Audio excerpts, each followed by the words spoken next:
Hello, and welcome to Getting to the Heart, a podcast where we talk about life's turning points and the transformation that happens when we finally stop holding it all together and start listening to what our hearts are trying to say. I'm your host, Michelle Heffron, a certified life, relationship, and divorce coach, and a woman who's walked through change, loss, and the sometimes very messy work of beginning again. Here we talk about the real stuff, those moments that break us open and the ones that slowly piece us back together. You'll hear honest conversations, soulful insights, and stories of women who found courage, clarity, and themselves in the middle of life's messiest transitions. Because transformation isn't about becoming someone new. It's about remembering who you are beneath all the roles, the expectations, and the noise. So wherever you are in your journey, take a deep breath and know you're not alone. Let's get to the heart of it. Hi, everyone. It's been a hot minute since my last recording. And gosh, I don't usually do this, but I just really need to let you know I decided I needed a little time for myself. I'm in the middle of a few big projects, and in the spirit of what I teach, I took some of my own advice and took some self-care. And so it doesn't always look like a spa day. Sometimes it just looks like protecting your bandwidth, right? And so here we are, and I'm really glad to be back. I have a wonderful, wonderful guest today that I'm excited to share with you all. But first, I want to tell you how we met, because I think this is an important thing, is that you all know, if you've listened to me at all, is that I've been engaged in some different group kind of coaching programs and different areas where, whether it's online or in person, it's this sense of connection and community, and also learning and growing through that. And I was so grateful in a group that I'm currently in. Katie Rössler was there with me, and that's how we met. And as you all might know, is that I have met some of the most wonderful people through these groups over the years, and I just cannot say enough about finding some places to get out there and meet new people. And I'm just thrilled to have you with me today, Katie. So welcome, and I'll introduce you in just a moment. But go ahead. Thank you, Michelle. Yes, thank you so much. And yes, I'm so grateful we met in one of those groups and decided to collaborate in multiple different ways. Yeah. And in fact, that just reminds me, I am going to be starting my own group program soon. And I'm very excited about that. I don't have a lot to share today with you all, but I will. And I hope you'll stay tuned for that, because I just feel like these are the places to connect with other people, learn, grow, and feel a sense of belonging, I think. So. Yes, definitely. Yeah. Well, but let's move right on to Katie, because Katie is just a real gem. She's a licensed therapist and relationship strategist with more than 15 years experience with individuals and couples through some of life's most pivotal, why can't I say that word? Pivotal moments. She is the creator of the Rebuild program, a framework she developed to help couples reconnect, realign, and find their way back to one another. And she hosts the relationship reset podcast. She's also written 2 books, The Face of Grief and Giving Birth to Motherhood. And what I love about Katie's story is that her work did not begin in a classroom. It really began with her own life. And I so resonate with that, Katie. In 2018, Katie lost her mother unexpectedly. I get kind of teary when I say things like that. Yeah. She experienced 2 miscarriages and was in a major international move, all while Mhm. holding herself together professionally. She kept pushing forward until she could not do it anymore. And it was the breaking point for her in her marriage, and what later became the foundation for everything she teaches now. She lives in Munich, Germany, with her husband and her three daughters, 11, 9, and 5, I think you said. Yes. And she is also the founder of a community of women navigating perimenopause, relationships, and identity. And Katie, welcome to Getting to the Heart. I'm so glad you're here. Oh, thank you, Michelle, and thank you for holding space for that emotion. You know, it is kind of a my mom was 57 when she died, and it is Wow. very much a like it's sometimes you talk about it and you stay so logical, but when you sit with the presence of someone who reads that and shares the emotion you feel inside it, it's very meaningful. So thankfully, thank you for validating that for me in that moment. Thank you. Yeah, absolutely. These tender moments in our lives are meaningful, and Yeah. we're meant to pay attention to them because when we don't, they do crop up later. Yes. Yeah. Well, I'm so excited to dive into our conversation. And one of the things you talk about Yeah. is called invisible divorce. And when I came across that phase, it really hit close to home for me. I'd seen it and experienced in my own marriage, and I constantly see it in the women I work with. And what I'm understanding is, it's two people still sharing a life on paper, maybe under the same roof, but somehow no longer really in it together.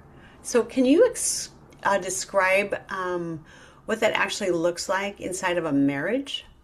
Yeah, a lot of people describe it as roommate mode, right? Like we're just functioning. We get things done, but there is no deeper connection. I don't feel like my partner knows me anymore, and I don't really know that Mhm. I know my partner.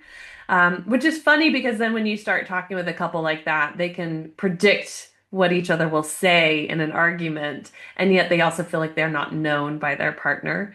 But that's really it's this divide that happens, and I find it's especially after we get into kind of survival mode in life together, whether it's you stepping into parenthood or a career change or a major move or anything like that, where it's like, okay, we're just in the grind and we're just surviving day to day, and it feels a bit like Groundhog Day, or it feels like crisis after crisis. And slowly, it's two separate train tracks. It's not intentional. Nobody does like, I'm stepping away from you. It's not usually because of big things, as far as like an affair or a major money decision that breaks the relationship into these separate categories or separate lanes, but it is truly just life Yeah. and us going into autopilot instead of being intentional about connection. Yeah. And I don't know, maybe the word that kind of popped up for me is a little bit of indifference. Yeah. Just, and that's very hurtful, when Yes. there is just, indifference in a relationship. And that can be very catastrophic in so many ways, but it's sort of a slow erosion Yes. over time, right? It's like not being able to pinpoint the exact thing, but just going through the motions day in and day out. And that's really tough. I want to get to also something that I think is really, um, you know, under talked about, if you will, under Mhm. conversed, which is how, I know what some of the work that you do is in the menopause and perimenopause space, but how Mhm. much perimenopause really quietly reshapes a relationship. And sometimes before either person really realizes what's happening, I think that's what perimenopause does to us, especially as women. We don't Yeah. even know it's happening. So what do you see, and what actually starts to shift there? One of the things that I've noticed the more that I work with couples, in the same age group as me, so in the 40s and 50s, is they're coming in and it's not always because the woman's like, we're going to therapy. Sometimes it's the man saying, we're going to therapy. We need some support. And a large piece that I have to do is educate them about this phase of life. Yeah. Because the woman is going through, I mean, every cell of her being is changing and shifting. And it's a complete identity transformation. But for, if it's a heterosexual relationship, right, for him, in your 40s and 50s as a man, you're also having shifts and questioning things about life. It's just on a different level. And often both feel a lot of shame or responsibility or failure or whatever around what's going on in this phase of life and the fact that maybe everything looks great on paper, but why aren't they happy? And Mhm. why do they want to change jobs or why do they want to burn it all down and, move to Costa Rica? Like these types of things come up. And so they're clashing because they're kind of holding each other accountable to staying stable. Like, I need you to stay stable because I don't feel stable. Well, I need you to stay stable because I don't feel stable. And it's like, no, Right. both of you are not going to. So it is a lot about education on how desire levels change around sex, how the need for connection looks different for both partners, how, yes, your partner's not who you married. And good for that in many ways. And in some ways you may not like it, but this is like we want to be changing and growing. We want to be really developing, but the goal is to develop together. And I really I tell people that this time of life for women and for couples is an invitation. You can see it as a curse and the downfall and like and aging, or you can see it as an invitation. An invitation. This is why I call it the rebuild method. Tear it all down, all the old, which means all the old beliefs, all the old constructs, all the old boxes. I have to be this way. You should be this way. We're supposed to do this. And rebuild with the wisdom we have of the time we've been together Yeah. and really create what we want. Yeah. Yeah, and I can see how that is a real shift, but also getting both people on board with it Yes. is that's I imagine a little the tricky part. I often see one Yeah. person really willing to go there, and the other person's like, "I am just fine how I am. Thank you very much. You know what? Right. Take this or take it the highway."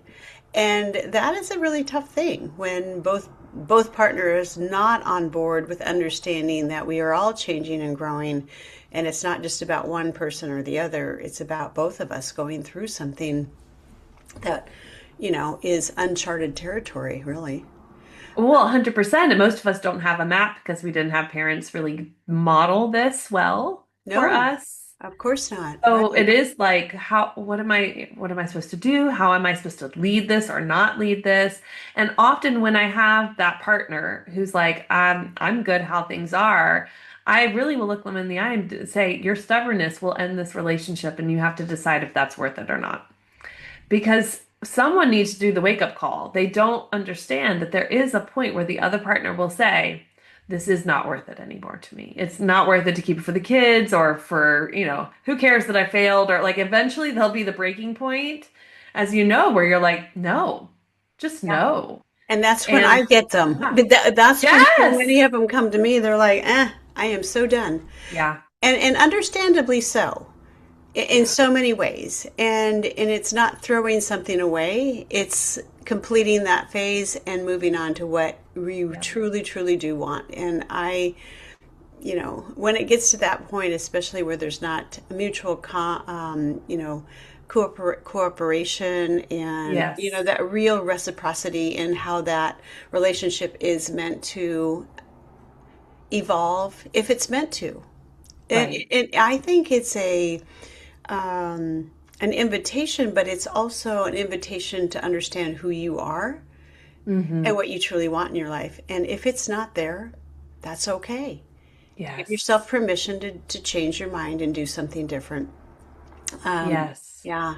Wow. Well, you talk about your own perimenopause experience navigating it through a second language. That must have been something. Yes. Doing this without your mama, without, Yeah. and in a country that does not really talk about it openly. There is something in that story about isolation that I think resonates for a lot of women. even Mhm. those who are surrounded by a lot of people. What did you learn about yourself in that season that you didn't expect to learn?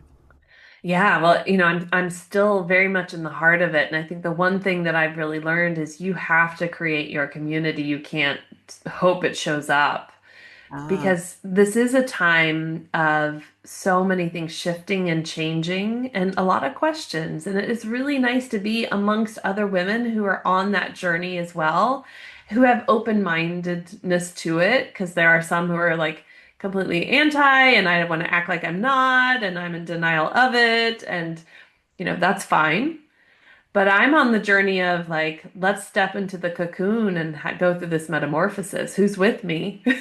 And oh my sometimes you God, have to create I that. love, love, love that because that's huge. And you know what? That's when sometimes the worst times in life come in, and that is the cocoon. Be Yep. there, accept it, and grow through it and see what comes out on the other end. Yes. I just love that. I'm sorry I didn't mean to interrupt you, but I No, you're love that. okay. You're okay. And navigating it in a different language. It's beautiful because where I live in Munich, it's very international. Yeah. Like over 25% are expats. And so being able to hear from women from all over the world, different continents, share what they were taught and not taught, what vocabulary and language they use for this phase of life, how Mm, aging is seen, has just made me realize like I've got to step out of my own box of like the American, this is how it looks, this is what it exactly. should be, or we don't talk about it, or whatever.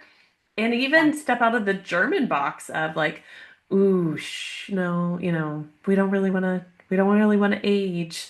And go, no, actually, this could be really transformative. This could be amazing. Like, Yeah. I think about so many artists and designers and musicians and like great leaders.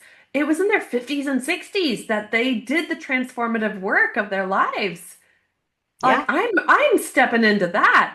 That's amazing. And if that means for the next, 8 to 10 years, because I'm 41, that this phase I've got to go through is walking through that fire to get there.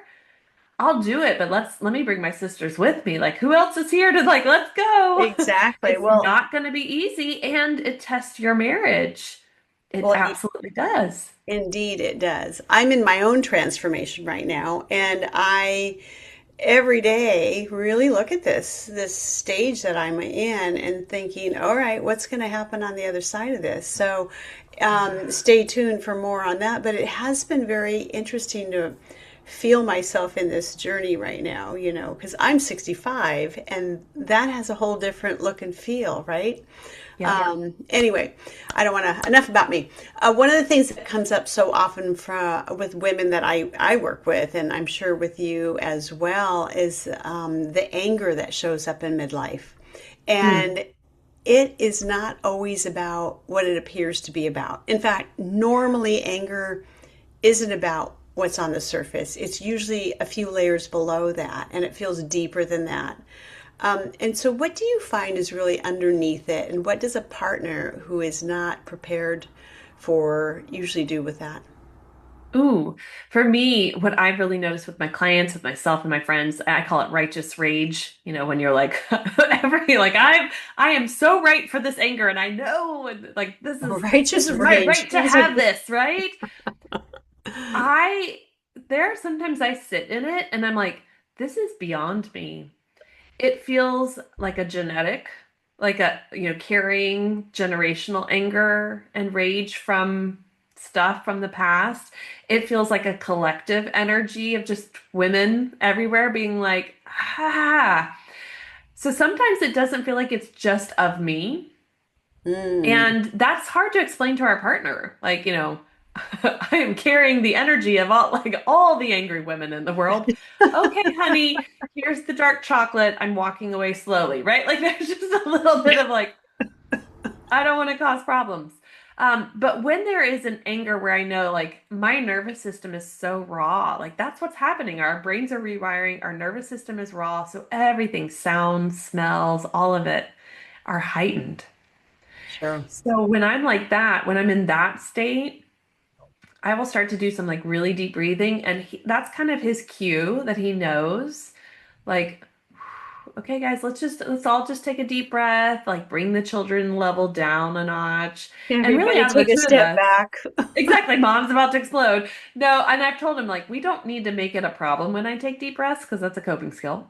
But we really have talked about because out of the two of us, he's definitely more sensitive to noises and things naturally. So now that I'm in it, he gets it, and he's like, Ah, yeah, we all can come down. Like, let's turn the music off. We don't need everything going on at once. But if the anger comes out, like it did today, just big grocery store, two of the three kids with me, coming home, like unloading everything. Next thing, we got to get the kids to gymnastics, da da da da da. And I kind of exploded. I am much faster now because I've done the internal personal work to go, I am so sorry, honey. I'm so sorry I blew up at you. And my pride doesn't get involved like it used to. I'm just like, no, that was wrong. I wouldn't want to be spoken to that way either, even if I had just stood there and not helped, right? Like, that's crap. I don't want to be this way I don't want him treating me this way. I don't want to be this way. exactly. Um, so it's me taking ownership for my anger and what I do, say, act, all the things, but also speaking what my needs are. And what I did end up saying to him was like, hey, for this weekend to go well, I really need us to feel like a partnership. So when these particular times on Saturday and Sunday happen, like you and I together. And he was like, absolutely, got it. I don't like doing the vague, I need help. And I tell my clients it's one of the worst things you do. I need more support. I need more help. That is so vague. And your partner will like start painting that spot on the wall that they've been thinking about doing forever and think it helps, right? Like they're not gonna understand what you're saying you need. So you've got to be very specific. Yeah. And when you're very specific, they'll also still go do the five other things because it's not the thing they want to do, but you keep bringing them back to no, this is the thing that will help, And and I it will help me that's calm down. and that it's not even just the calm down. I think what you struck on right there was being able to speak what you need. Because I had a client do this just yesterday. Well, they should just know that I need help with this. I'm like, well, they're not mind readers. No. And we have an expectation that other people are thinking what we're thinking. Yep. And they're not. They just don't think that way. And when we're talking, men out there, just I love you too, but they're simple. They just don't have the capacity to think beyond that. They need to be told. Give them instructions of what exactly you need and make it clear and be okay with it. It's not mean to state what you need. And I think oftentimes us women, at least in my generation, we were taught not to need anything because we were there to take care of everybody else's needs. And so our needs went unspoken, and then we became resentful. I can totally speak to this because at a certain point you're going, wait a second, what about me? Anyway, so Yeah. I think that the need thing is important. And if it's, hey, I need you to help me put away these groceries because we have X, Y, and Z to do. I need to Yep. have you take the kids and Saturday afternoon at 2 because I need some time for myself and I don't have to explain to you what I'm going to do. I mean, it's just being Yep. able to say exactly what it is you need because you're right. When we're vague and we say I need more support, that could mean 400 different things or 10,000 different things. Who knows, right? Right. Right. And I think it's also important to lead. So let's say I am like, hey, 2 o'clock, I need me time. Like I need to go have, I will lead the conversation on Friday and go, this weekend, I want to make sure you get like a good 2 hour block of time, just you, and I get 2 hour block of time, just me. Where do we want to put those blocks of time, knowing we've got blah, blah, blah, blah, blah, blah, blah, blah, blah. Okay, you take this, I take this. I make it partnership. When it's like, hey, I need more support in this, how can I support you as well? And I think that piece often is missing in conversations in couples. It's very much, I want, because we are giving a lot. But I Yes. guarantee you, our partner thinks they're giving a lot too. Yes. And they're burned out going, Nothing I do works. She's never happy. I'm never enough. Yeah. I'm failing. I mean, I work with men and I get to hear their internal monologue, and this is the stuff that they're saying when we say, "Why can't you do that right? Why didn't you do this? Why did like it's like hands up. I'm not going to touch the stove anymore. I get burned every time." Right. And I think that's a really good point. And I think that gets back to that word reciprocity is being able, if it goes one way, it goes both ways, Yes. right? And but that means like if he's gonna go out and play golf for 6 hours on Saturday, then what is he, you know, there's something Right. there's give and take here, but I think Yes. being able to I like that approach that you talked about is like, you know, stepping in this as a partnership rather than a this is just what I need, because I think that's a Yes. very, very important thing too. I think it's important that we're all clear on that and that communication is clear. And that's what it sounds like you do a lot in your work is help people learn how to communicate better. Yes, that's a core piece. That's the core foundation of the rebuild method is the first level is we just work on communication. Yeah. Because if you can't communicate your needs or if you're not speaking the same language, I often say it's like someone speaking French and someone speaks Chinese. You don't keep yelling louder in your language. Like if I keep speaking French to my husband louder and louder and he speaks Chinese, he's gonna be like, I still don't get what you're saying. I see Right. you're angry. I see you're sad. I see you're frustrated, but like I'm not understanding.